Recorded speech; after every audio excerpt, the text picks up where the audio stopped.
que involucran cuello o abdomen. El iatrogénico o adquirido, barotrauma, complicación de la ventilación mecánica por rotura alveolar como consecuencia de una presión positiva exagerada. ¿Sí? Ese es el PIP. ¿Qué es el PIP? Presión positiva telespiratoria. Presión positiva al final de la expiración. Entonces, o volúmenes corrientes elevados, que normalmente son de 10 a 15 ml por kilogramo de peso, y es necesario hacer esa racionalización al momento de ventilar un paciente y ver además que este paciente no tenga ninguna patología de base que limite la elasticidad alveolar, ¿sí? Porque si es un paciente con fibrosis quística alveolar o que tiene un recién nacido neonato pretérmino que tiene una enfermedad por deficiencia de una enzima que va a mejorar la elasticidad alveolar, entonces podemos provocar barotrauma mucho más fácilmente. El traumático, ya hemos dicho que puede ser abierto o cerrado. El abierto, arma blanca, arma de fuego, etc. Y el traumático cerrado puede ser por rotura bronquial, fracturas costales, lesiones esofágicas. El neumotórax a tensión o hipertensivo puede ocurrir en neumotórax espontáneos o traumáticos. ¿Por qué se produce? Por un mecanismo valvular unidireccional que permite la entrada pero no la salida del aire. Incrementa el aire y la presión positiva de manera progresiva por encima de la presión atmosférica y eso genera un colapso completo del pulmón ipsilateral afectado, con desplazamiento contralateral del mediastino y compresión de todas sus estructuras, sobre todo el corazón, los ventrículos, reduciendo el retorno venoso y por supuesto el volumen sistólico y el gasto cardíaco, generando un fracaso hemodinámico y ventilatorio, un shock cardiogénico. ¿Qué es? No es cardiogénico. ¿Qué tipo de shock es?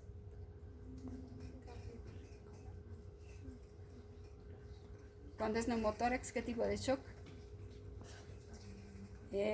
Han llevado shock con la doctora, ¿verdad? ¿Qué tipo de shock? Hipovolémico, hemorrágico, cardiogénico, neurogénico, distributivo. ¿Qué tipo de shock es? Les estoy dando tarea, entonces para la casa vayan y revisen shock.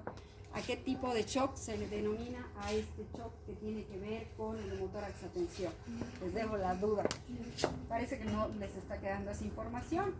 Entonces, como produce un shock, un colapso cardiovascular y hemodinámico severo, necesita una intervención urgente.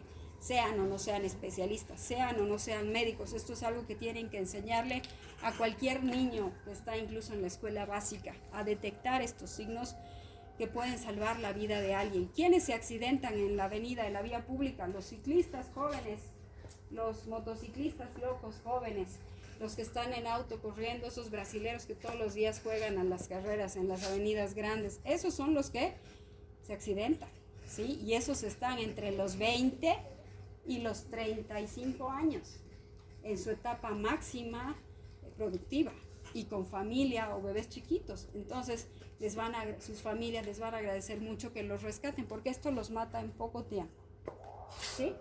Entonces, ¿qué deben hacer para evitar el colapso? Deben hacer una punción, ¿sí? Ojalá guiada por ecografía nuevamente. En cuanto a los grados, grado 1, cuando el neumotórax es pequeño, menos del 10% de acumulación de aire, mediano entre 10 y 60% y grande mayor del 60%. Las manifestaciones clínicas, los síntomas, dolor torácico de tipo pleurítico, agudo, intenso, y puede luego evolucionar a otro tipo de dolor porque va a comprometer cuál de las pleuras es la dolorosa, dijimos. La parietal, que depende de qué nervio, frénico, ¿verdad? Listo. Va a presentar dislea súbita con mayor frecuencia e intensidad en pacientes que tengan un neumotórax de tipo secundario. En el espontáneo o en el primario más bien suele ceder, dice, a las 24 horas. Palpitaciones, opresión torácica, tos seca, irritativa, síncope, hemoptisis, pueden ser algunos de los síntomas. El examen físico, dependiendo, bueno, en un neumotórax a tensión, eso se va a ver como una asimetría realmente importante, con un abombamiento interesante en el lado comprometido, disminución de la excursión respiratoria del lado afectado, porque ya está totalmente abombado, ya no hay dónde excursionar, ensanchamiento de los espacios intercostales, movimientos respiratorios disminuidos, taquipnea, hiperapnea. A la palpación que va a existir, disminución de las vibraciones vocales, expansibilidad disminuida, latido de choque puede estar desviado al lado sano, tráquea desviada al lado contralateral sano. A la percusión, timpanismo exagerado, hipertimpanismo o hipersonoridad, ¿sí? En el lado afectado, aumento del timpanismo. A la auscultación, abolición del murmullo vesicular, silencio respiratorio. Y puede también coexistir hipotensión, dijimos, palidez, disminución del llenado capilar, taquicardia, enfisema subcutáneo, ¿sí? Entonces es un cuadro bastante dramático que el paciente no puede respirar, tiene disnea, tiene dolor, tiene ansiedad, tiene ingurgitación yugular, sí, por supuesto, eso no hemos mencionado, tiene ingurgitación yugular, un neumotórax, atención, ¿por qué? ¿Por qué va a haber ingurgitación yugular? Porque se altera el retorno venoso, ¿verdad?